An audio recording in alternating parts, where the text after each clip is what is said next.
The sound of his key turning in the lock should have been welcoming. It should have been the sound of coming home. Instead, it chilled my blood. I stood in our kitchen, my hands still wet from washing dinner dishes, and listened to his footsteps in the hallway. But there were other footsteps too. Lighter ones. The click of heels on hardwood that didn't belong to my husband. 23 years of marriage. 23 years of knowing every sound he made, every pattern of his movements. This wasn't right. The front door closed with a soft click, and I heard his voice. But it wasn't directed at me. Just leave your bags there for now. We'll sort everything out later. My heart hammered against my ribs. I dried my hands slowly on the kitchen towel, buying time, trying to prepare myself for whatever was about to walk through that doorway. The business trip to Chicago was supposed to be routine. 3 days of meetings with potential clients. 3 days that had stretched into the longest week of my life because something in his voice during our nightly phone calls had been different. Distant. Cold. Now I knew why. Sarah?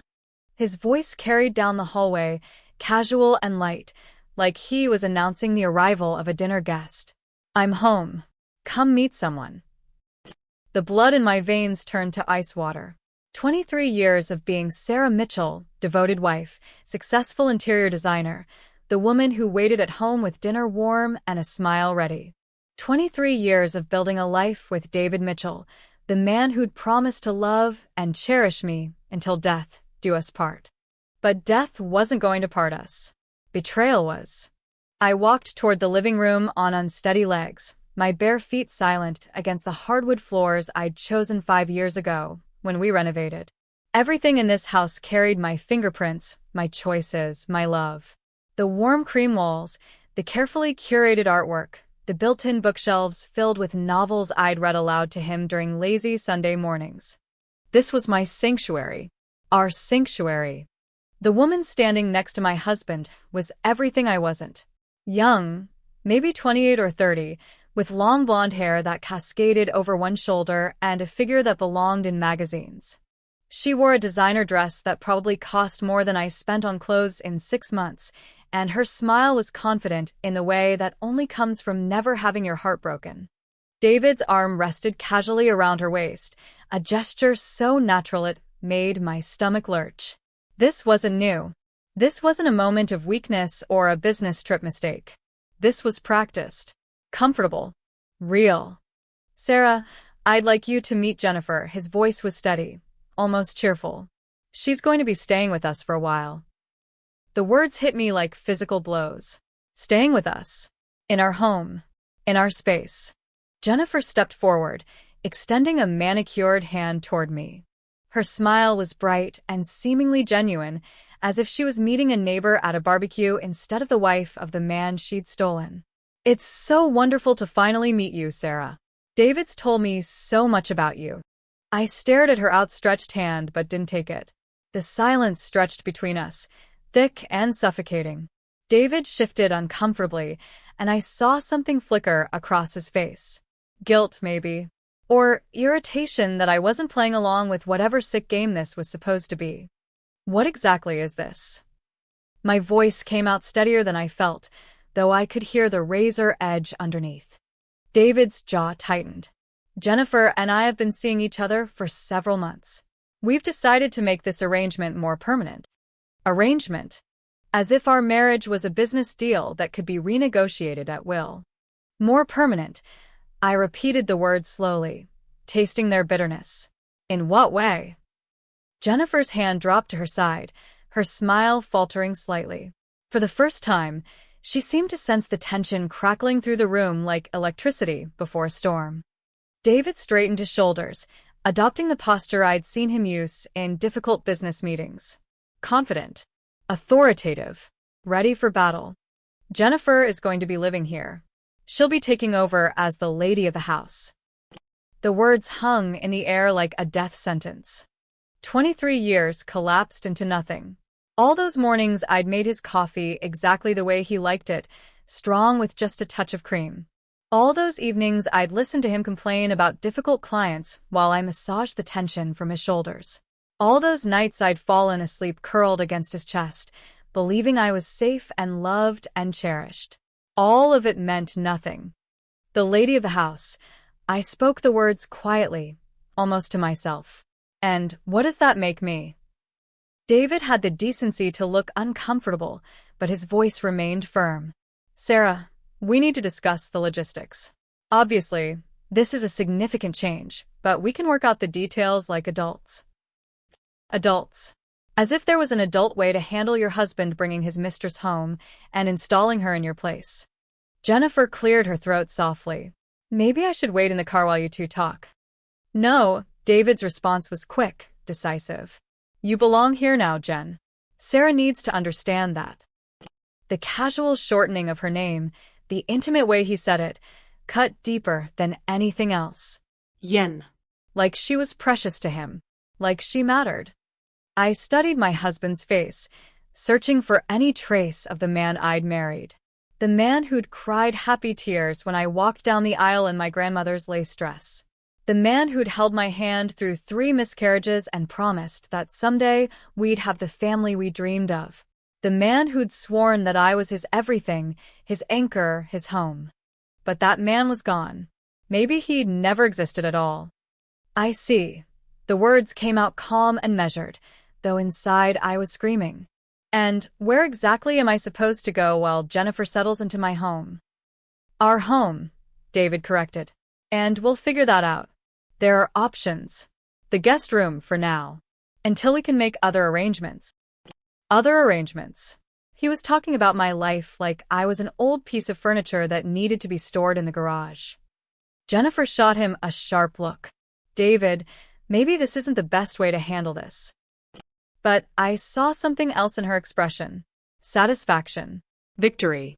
She was enjoying this, even if she was trying to hide it behind a mask of false concern. No, Jennifer's right, I said, my voice growing stronger.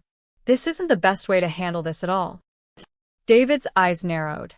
Sarah, don't make this harder than it needs to be. Harder than it needs to be. As if there was an easy way to destroy a woman's entire world. But here's what my dear husband didn't know.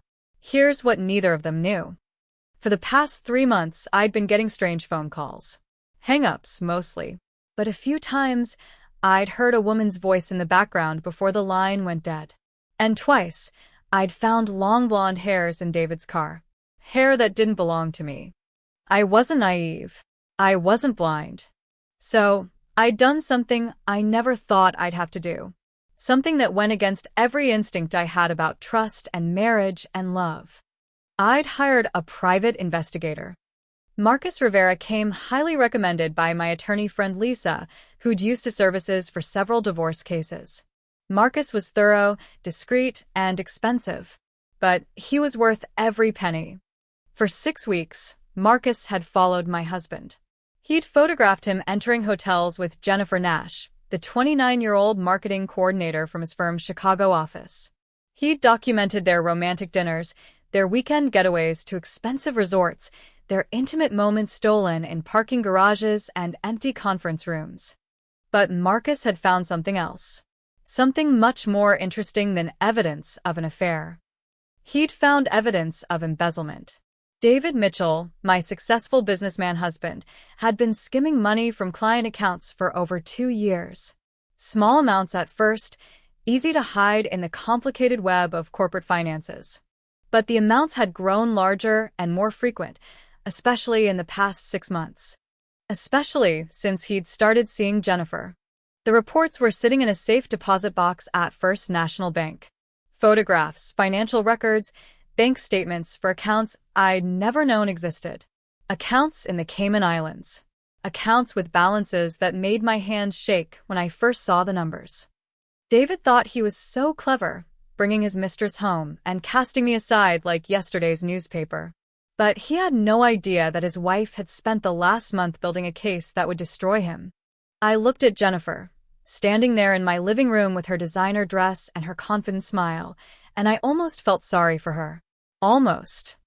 You know what, David? You're absolutely right. We do need to discuss logistics. I moved toward the kitchen, my movements calm and controlled.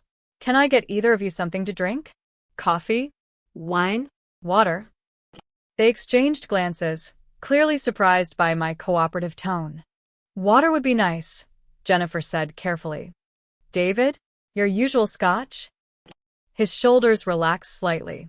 That sounds good. I walked into the kitchen and opened the cabinet where we kept the good glasses. Crystal tumblers that had been a wedding gift from David's parents. It seemed fitting to use them now. My hands were steadier than they had any right to be, as I filled a glass with ice and poured David scotch. Macallan 18, his favorite. Expensive taste for a man who was about to lose everything. I filled another glass with ice water for Jennifer and took a moment to center myself. In my purse, just 10 feet away, was my phone with Marcus Rivera's number programmed in. One text message, and the wheels would begin turning. But not yet. First, I wanted to understand exactly what David thought was going to happen here. I returned to the living room and handed them their drinks. David took a long sip of his scotch, and some of the tension left his face. He'd always been more comfortable with alcohol smoothing his edges. So, I said, settling into my favorite armchair, the one by the window where I liked to read in the afternoons. Tell me about these logistics you mentioned. David set his glass down on the coffee table without using a coaster. Jennifer didn't seem to notice, but I did. 23 years of asking him to use coasters, and now, when he was discarding me, he couldn't even show that basic respect for our furniture. The thing is, Sarah, this house is really too big for one person. And with Jennifer moving in, we're going to need you to make some accommodations. Accommodations. The words just kept getting better. What kind of accommodations? Jennifer shifted uncomfortably on the sofa, her water glass untouched in her lap. Maybe she was finally realizing that this situation was more complicated than she'd anticipated. Well, the master bedroom, obviously. And Jennifer will need closet space, so we'll need to move your things. My clothes. 23 years of building a wardrobe, of choosing pieces that made me feel confident and beautiful, and he wanted to stuff them into garbage bags like unwanted donations. I see. And the rest of the house. Jennifer has some ideas about redecorating, updating the style a bit, making it feel more contemporary. I looked around the living room I'd spent years perfecting. The antique mahogany and tables I'd found at estate sales. The Persian rug that had belonged to my grandmother. The oil paintings I'd commissioned from a local artist. Jennifer wanted to erase me from this space. She wanted to replace every trace of my existence with her own vision, her own taste, her own life. How thoughtful of Jennifer to have ideas, I said evenly. And how long have you two been planning this transition? David's jaw tightened again. Sarah, I know this is difficult, but we need to be practical about this situation. Practical. There was that word again. Of course. Practical. I took a sip of my own water, buying time while I studied their faces. And what about finances? If I'm going to be displaced from my home, I assume there will be some kind of financial arrangement to help me get settled somewhere else. This was the question I'd been building toward. Because if David had been honest about his financial situation, if he'd admitted that he'd stolen hundreds of thousands of dollars from his clients, then maybe I could have found a shred of respect for him in all this mess. But I knew he wouldn't be honest. He couldn't afford to be. We'll work something out, he said vaguely. The important thing is that we handle this transition smoothly. Smoothly? For whom? David, I'm going to need specifics. I've been a stay-at-home wife for most of our marriage. My design work brings in some income, but not enough to support myself independently. If you're asking me to leave, I need to know what kind of support I can expect. Jennifer finally spoke up. Maybe you could stay in the guest room for a few weeks while you figure things out. A few weeks. 23 years reduced to a few weeks of charity in my own home. That's very generous, I said, and I meant it to sound sincere. But I think I need to understand the full scope of this situation before I make any decisions. David leaned forward, his businessman persona taking over. Sarah, I know this is a shock, but Jennifer and I have been planning this for months. We've thought through all the details. Months. While I'd been worrying about whether he was working too hard, whether he was happy, whether our marriage needed more attention, he'd been planning my replacement. I'm sure you have. I stood up, smoothing my skirt with hands that barely trembled. If you'll excuse me for just a moment, I need to make a quick phone call. I walked to the kitchen and picked up my purse. My phone felt heavy in my hands as I scrolled through my contacts and found Marcus Rivera's number. The text message I sent was simple: execute phase 1. Within seconds, my phone buzzed with his response. Understood. Federal contacts have been notified. Local PD will be ready within the hour.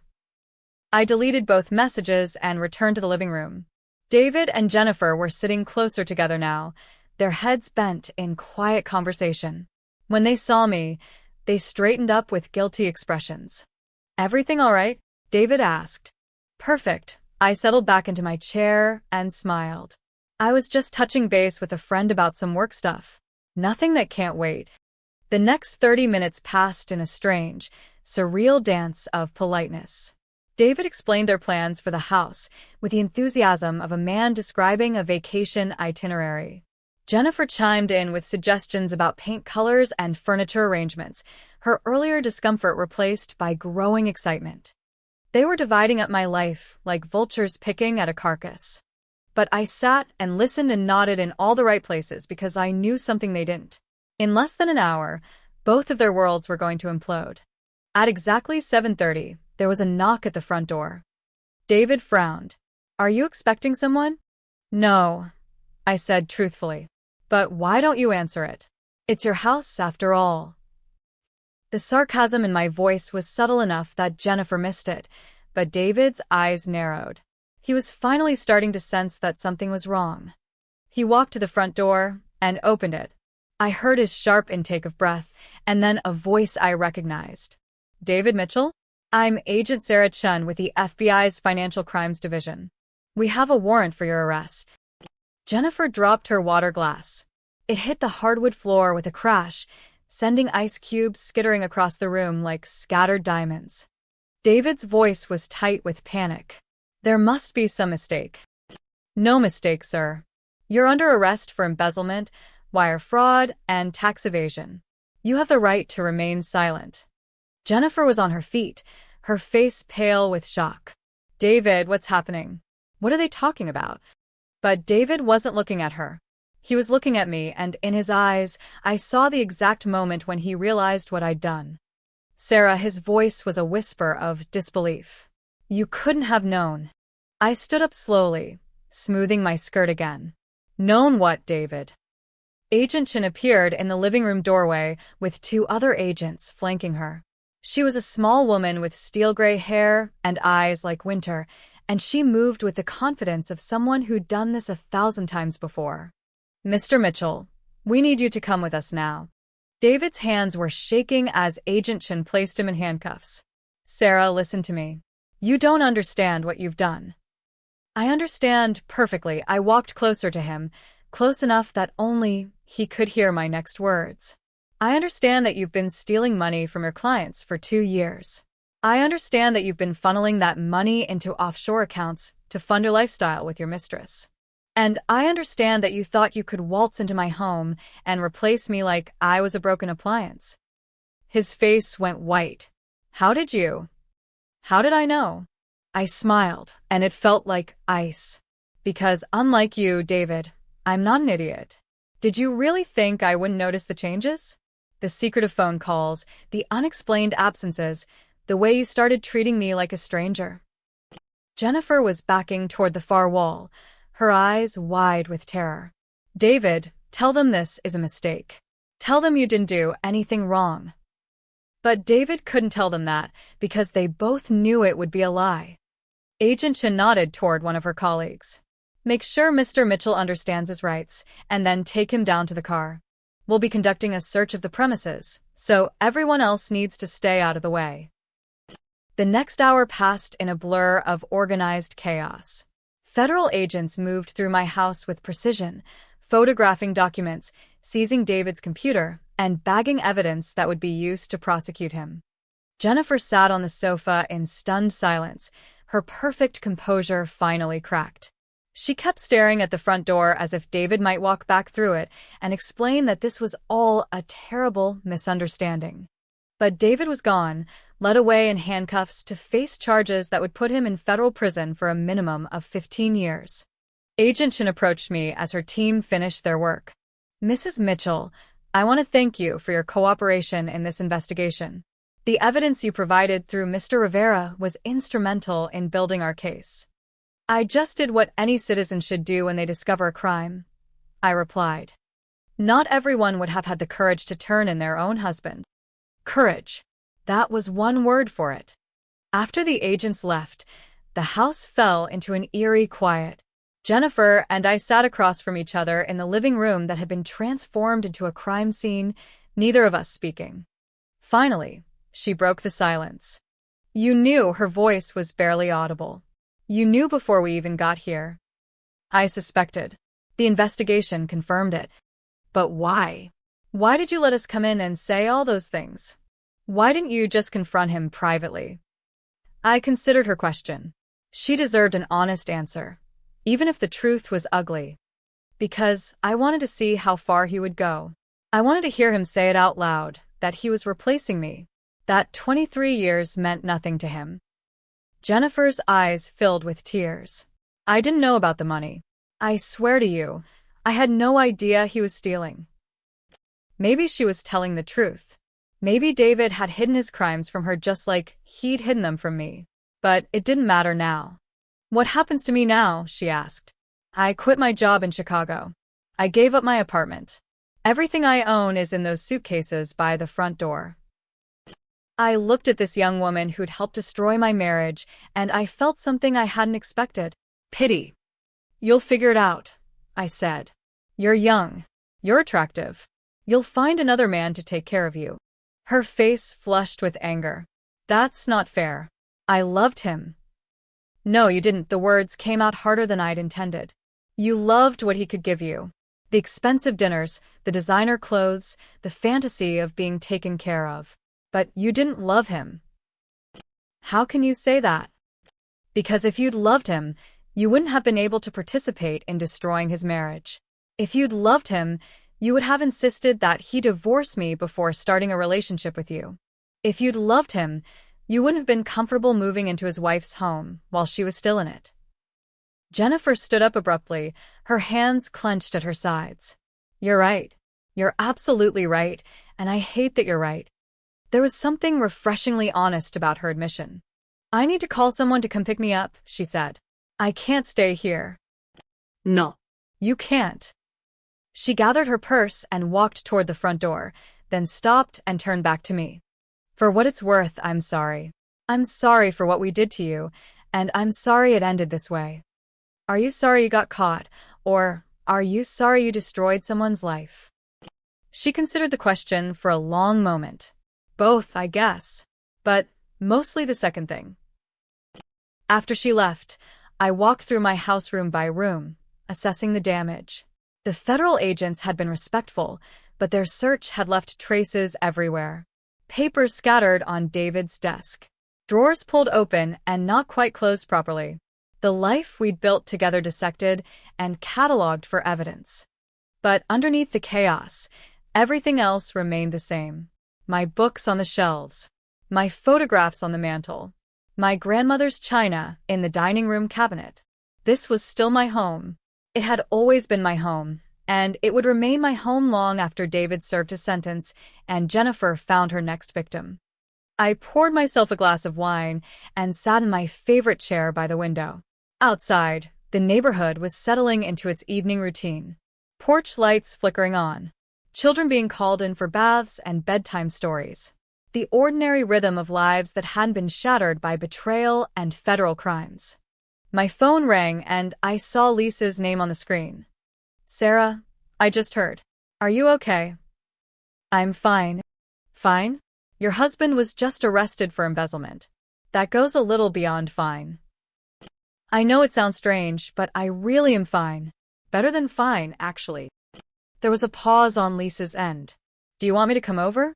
You shouldn't be alone tonight." "I'm not alone. I'm with myself, and that's exactly where I want to be." After I hung up, I continued my circuit through the house. In the master bedroom, I opened David's closet and stared at the rows of expensive suits he'd bought with stolen money. Tomorrow, I would donate them all to charity. Every shirt, every tie, every pair of shoes that had walked him deeper into lies and betrayal. Jennifer had been right about one thing. This house needed updating. Not with her contemporary vision, but with my own fresh start. I would redecorate, not to erase the past, but to reclaim the future. The guest room would become the art studio I'd always dreamed of. The formal dining room would be converted into a library. The basement would become a workshop where I could build furniture and create beautiful things with my own hands. This house would become a celebration of who I was, not a monument to who I'd been. A week later, Marcus Rivera called with an update on the investigation. The federal prosecutors are very pleased with the case, he said. Your husband's cooperation with the investigation might reduce his sentence slightly, but he's still looking at a minimum of 12 years in federal prison. And the money? Most of it is recoverable. The accounts in the Cayman Islands have been frozen, and the government will be able to return the stolen funds to the clients he defrauded. There will also be restitution payments that should cover your legal fees and provide you with some financial security. Financial security. It seemed like such a small thing after everything that had happened, but it meant I wouldn't have to worry about survival while I rebuilt my life. What about Jennifer? No charges. She wasn't involved in the financial crimes, and while adultery is morally reprehensible, it's not illegal. I'd expected as much. Jennifer would walk away from this situation damaged but not destroyed, just like I would. 2 weeks after David's arrest, I received a letter from him in jail. My first instinct was to throw it away unread, but curiosity got the better of me. The letter was 3 pages long, written in his careful businessman's handwriting. He apologized for the affair, for the lies, for the financial crimes. He claimed he'd gotten in over his head and hadn't known how to get out. He begged for my forgiveness and asked if I would visit him. I read the letter twice, looking for any trace of the man I'd married. But even his apologies felt calculated, strategic. He was still trying to manage the situation, still trying to control the narrative. I folded the letter carefully and placed it in the fireplace. The paper caught fire quickly, curling and blackening until it was nothing but ash. Some bridges weren't meant to be rebuilt. Some relationships weren't worth saving.